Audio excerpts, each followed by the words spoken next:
Well, hey there, everyone. Welcome into another episode of the Subscription Web Design Podcast.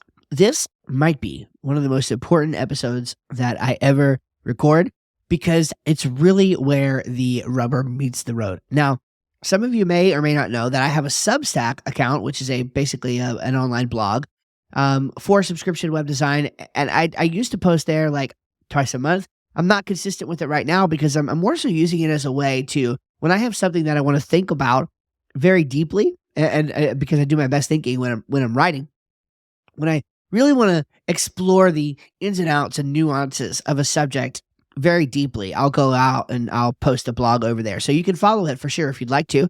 It's just subscriptionwebdesign.substack.com. Go over there and get that material first as soon as it comes out. What I wanted to do is take from that one of the most important posts that I ever put out there, and probably that I ever will, that deals with the subject of how to actually build the financial runway for your subscription web design business. So many of you guys come to me and you're in a position where you've got a full-time job or you are on the client conveyor belt. So you're working with clients and you're getting money down and then money on completion of the project. And you're not really sure how you can break that cycle of the feast or famine web design and get into subscription web design. Like, how do you transition into that? You know, when I made this leap, again, I had a full-time job and I had a 5-year plan. And so I made this leap over a 5-year period of time. But there were some other nuances too that were a part of that. And I wrote about them inside of this post. And so I want to essentially read that post for you here. Just full disclosure, it might be a little bit more of a boring episode, but I'm gonna basically use this blog post as a script, as sort of a manuscript, because I want you to hear my thinking and in the way that I wrote it, rather than just kind of spout it out and try to remember it here. Okay. Because every little detail is important and I want you to pick up on this. So listen to this post. And I really think it's going to help you with your journey and figuring out what specific steps you need to take in order to build this runway.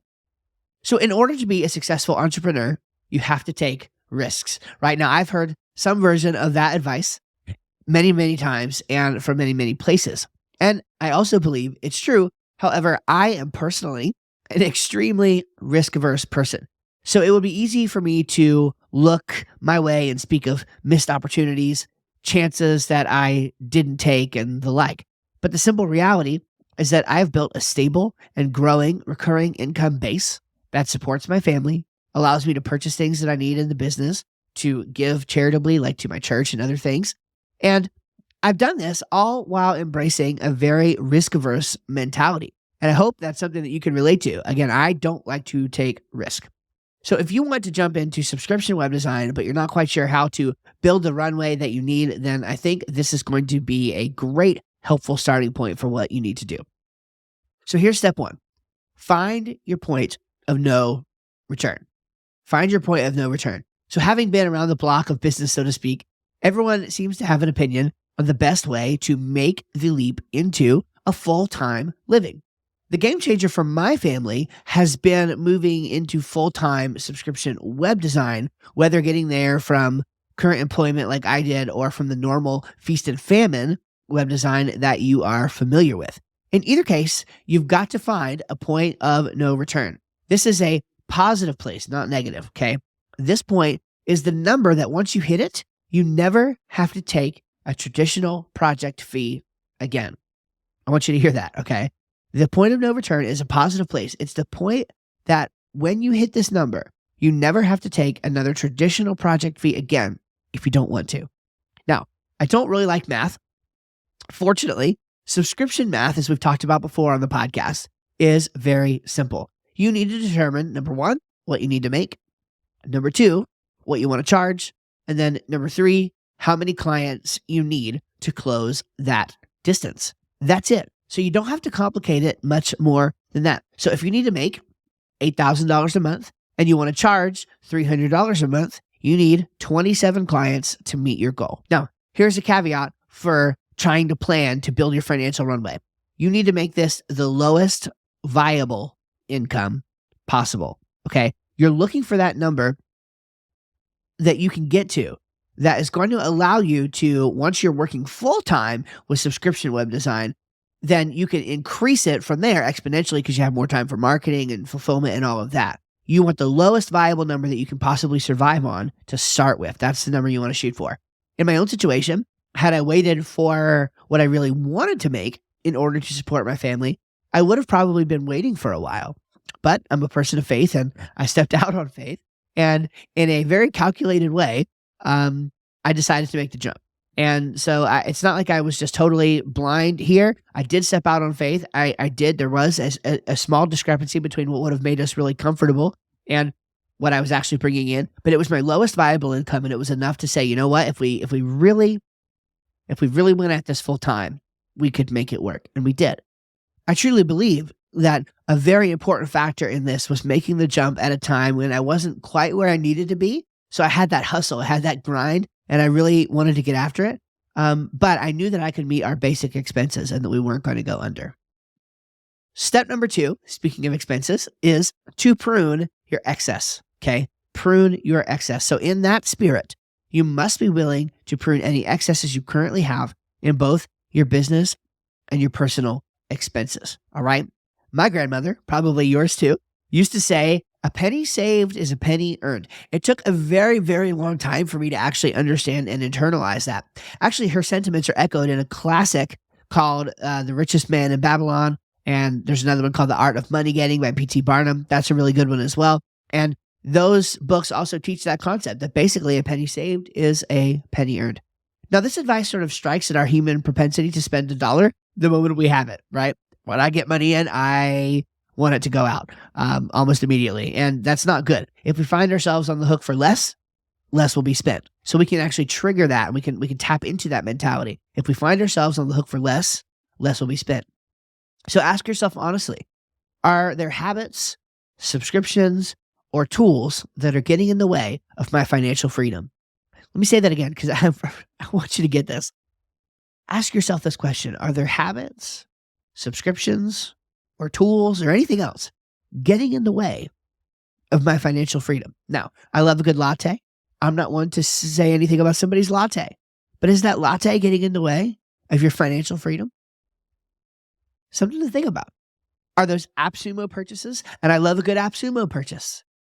Are those AppSumo purchases getting in the way of your financial freedom? If the answer to these questions is yes, then prune those expenses. Okay, make the hard decision to cut out those nice to haves, knowing with confidence that if you do this right, you'll be able to afford them again and hopefully sooner rather than later. Winners embrace the concept of delayed gratification. Winners know that good things come to those who wait. Winners know that time is on their side. Winners know that patience is a virtue. Step number 3 is to build and promote your subscription offering. Build and promote your subscription offering. Now, we get to work. Okay, we start by designing your very own subscription web design offering, which if you want to learn how to do that, go to subscriptionwebdesign.com, get signed up there. Okay. Build and design your own offering. Promote it to past, current, and future clients. Okay. Start promoting this. Now, this is arguably the hardest step because you have to overcome a huge catch-22. You need subscription clients, but if you're on the client conveyor belt, you need traditional paying clients in order to eat and survive. And I understand that. So I can't directly relate to this tension, right? Because I wasn't there. I wasn't in that spot, but I do get it. I do get how hard it would be. And it would be hypocritical to say that I have some fantastic solution to this problem because I simply haven't been there. But here's one thing that I know, and I know it for certain. If you don't promote your subscription offering, you won't get subscription clients. I'm going to repeat that one again. If you don't promote your subscription offering, you won't get subscription clients. That is a guarantee. So you got to figure this out. However creative you have to get, however much you need to save up in order to feel comfortable doing it, you need to start offering subscription packages, and soon, okay? The sooner you do, the sooner you start the client value escalator instead of the client conveyor belt, and you can start building a more stable and sustainable business. Okay, number 4 is to onboard foundation clients. So even though I can't directly relate to the catch-22 that I mentioned above, I can relate to the feeling that more money faster helps to close the gap between what you need to make and what you want to charge. Now, let me go on a quick rant for a second. Do you ever get the feeling that when people try to hype you up and sell you their programs, they're not being entirely honest about their path to success? Yeah, I have definitely felt that, and I hate that feeling. So one of my commitments is to be completely transparent with you. Okay, I don't want you to feel like I did something that is different than you, and it's like I don't want you to feel like you can fast track something that it took me a while to do. But at the same time, I want to encourage you with the path that I took because you can take a similar path. So when I made the jump to full time, again, this is in full transparency, roughly half of my income came from one client. Okay, it was a white label client. In other words, I am their fulfillment partner. I actually still work with them. They're still my client today, and they've been part of my subscription model since day one. That's how we've always interacted with them until recently, which is totally fine. So I used to view this as a disadvantage, right? When I first got into this, I used to think, this is actually kind of a disadvantage that I had half my income coming from one client. It might be a cooler story if I had like 30 to 50 clients out of the gate, all paying the same amount. But my tune has changed on that. You see, 30 to 50 clients in order to support yourself has the potential to be a huge administrative burden. And I can imagine it would be very hard to build that up on the side. And thanks to the roster of clientele that I had, I was able to go full time with just 12 clients on my subscription plans. So I've reframed my thinking around this. I no longer think that it was a bad thing that one of my clients made up that much revenue. Sure, it's great to spread the risk more. It's important to spread your risk. And, when I was employed somewhere, it was really risky because they only had one client. So how's that for risk? We often don't think about that. We think about our full-time jobs as having job security, but it's really just working for one client. Okay. So here's my point. To accelerate the leap into full-time subscription web design, you need foundation clients. Okay. Foundation clients, at least one, but 2 to 3 is preferable. And this is a way that you can move forward a lot faster if you find this kind of client. So here's my definition of that. A foundation client is a client that makes up a significant portion of your revenue and provides you with consistent opportunities for work. Let me say this again. A foundation client is a client that makes up a significant portion of your revenue and provides you with consistent opportunities for work.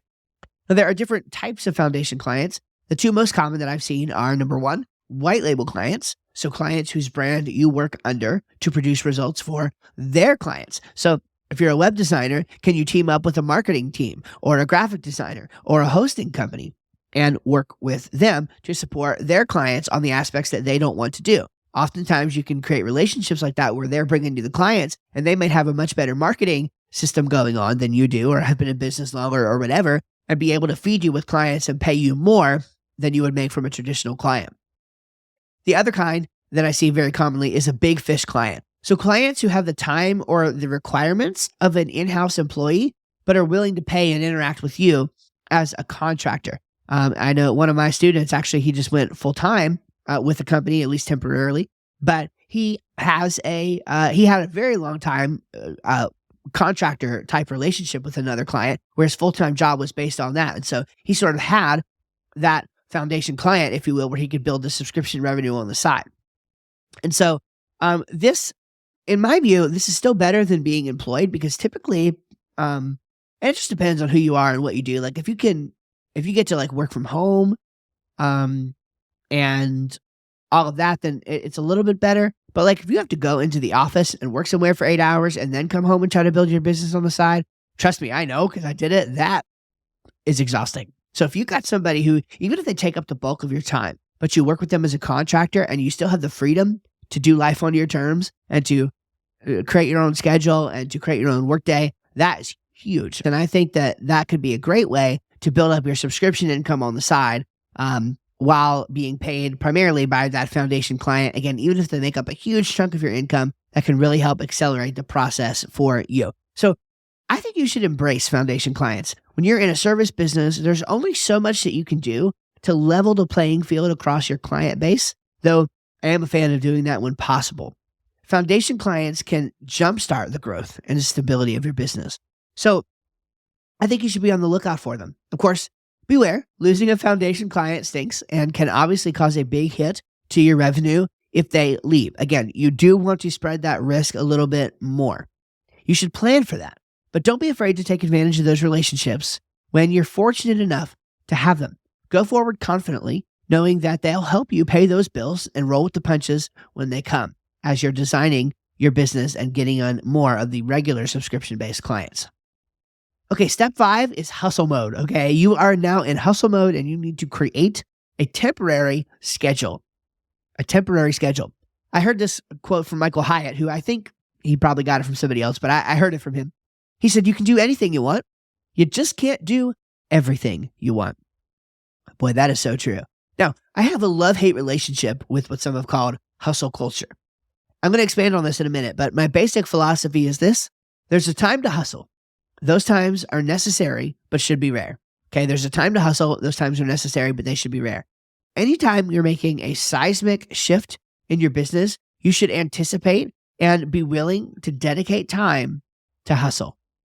Although this example may feel a bit grandiose, consider Elon Musk and his recent acquisition of Twitter. He joked that his 80-hour work weeks have, for a season, turned into 120-hour work weeks. Of course, he was being very, very serious, even though it was a joke.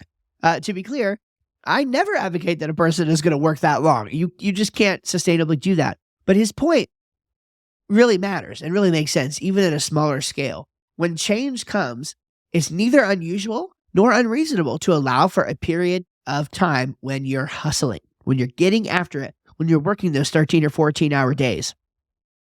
Practically, you need to create a very temporary schedule for yourself that acknowledges the needed hustle. You need to get all the other stakeholders, quote unquote, on board. So spouses, business associates, people that work alongside you, et cetera, involved as well. Make sure that they are aware of the changes that you're making and the commitment that it will require. And then you must, and I cannot stress this enough, you must make sure you plan a time or a metric that signals the end of hustle mode. This can't be forever. And look, honestly, I learned this from my wife. She's like, you just can't work all the time. And I'm like, you know what? You're right. I can't, and I shouldn't. Okay. It's a huge temptation for people like me. I love working on the business. It's like eating a delicious steak or something, Working on the business is awesome, but you just can't work all the time. So just because you could work forever doesn't mean that you should work forever. You need to treat these times with seasonality, give them the respect they deserve, but no more than that. One of the ways that I practically do this now is when there's seasons of life and business that I'm going to be a little bit busier, I try to prepare my wife a week or two in advance and be like, hey, look, just FYI, this is going to be a crazier few weeks. Okay. And she's totally on board with that. And, does it stink? Yeah. But she gets it. And it's a lot better than just working indefinitely all the time. Okay. That's very important. And if you play your cards right, you can work on hustle mode until your curve flattens out and you don't have to do quite as much prospecting, have as many sales conversations, or manage as many projects all at once. So you can take these seasonally and spread out your workload. And then step 6, which is the final step, is to move your dollars wisely. Now, if I say last but not least, in this case, I really, really mean it. Okay, this point could have easily been number 1. You have to be militaristic about the movement of your money. While I'm not a financial advisor, nor do I play one on TV, it's important that you be very, very intentional about your business and personal finances. And I care about this so much that inside of the course for subscription web design, I actually created a module for budgeting. I want you to see exactly how to budget. I use Mike Michalowicz's Profit First system. I also use the YNAB rules for budgeting. And these teach you how to be profitable from day one and keep everything into the perspective that it needs to be in your business. And again, if you want to learn more about that, it's beyond the scope of this podcast, but you can go join the course at Subscription Web Design, or if you go to stevestram.co and click on Work With Me, there's actually a tab there that talks about financial coaching that I offer. So I offer specific financial coaching around Profit First and YNAB if you're interested in that to really learn how to get this right. But if you go through that module in the course, you're going to learn how to set aside the right amount for taxes, how you should pay for contractors, how to start and stay profitable, and much more. So once you have this system down, Every single dollar that comes in should be spoken for in your business by way of what Mike calls these target allocation percentages. And basically, you're dividing between profit, expenses, owner's pay, and taxes. Okay. Hear me now. This is crucial to making sure that your efforts to switch to subscription web design do not fail. I think budgeting is probably the most important part of the process. So don't skip it. Okay. And then, of course, the final thing I would say is you have to start. Okay. Ultimately, you got to start. You just got to do it. You got to make offers. You got to find these clients. You got to create your schedule. You got to do this. No more excuses. It's time to put yourself out there, start offering this service to clients, and change the game for your life and for your business. Again, I'd be honored to help you along the way. Feel free to join the program at subscriptionwebdesign.com, and I'll see you there. And I want to help make this vision a reality for you. God bless you guys. Take care. See you on the next episode of Subscription Web Design.